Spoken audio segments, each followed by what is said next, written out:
సర్పంచ్ ఎన్నికలకు సంబంధించి ఏం చెప్తారు?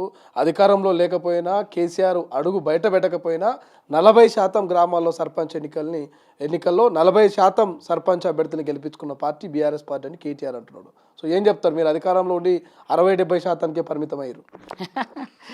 బాబు, అధికారమే పరమావధిగా బతికిన మీకు మాట్లాడడానికి ఎక్కడ నైతికత అర్హత ఉంది? మిమ్మల్ని ఆల్రెడీ మూల కూర్చోబెట్టేశారు నాయన. తప్పులు జరిగినాయి.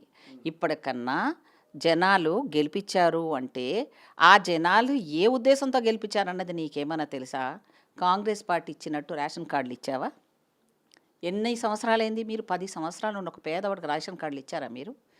ఈరోజు కాంగ్రెస్ పార్టీ చేస్తున్న మంచి పనులు ఆ రోజు నుంచి ఈ రోజు వరకు కూడా మేలే చేశాం. కానీ తెలంగాణ తెచ్చింది మీ అయ్య తెచ్చాడా? ఎవరిచ్చారు? తెలంగాణ ఇచ్చింది కాంగ్రెస్ పార్టీ.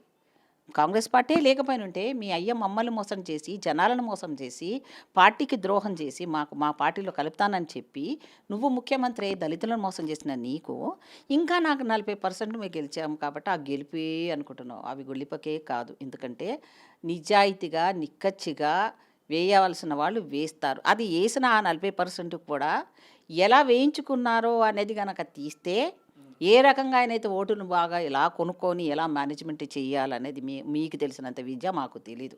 కాబట్టి అవి కూడా ఆ రకంగానే గెలిచినవి ఉండొచ్చు తప్ప ప్రజాస్వామ్య పద్ధతిలో గెలిచినవి కావు అవి. అది నేను చెప్పేది. అసలైన తొలి వెలుగు. ఫాలో వాట్సాప్ @తొలి వెలుగు అఫీషియల్.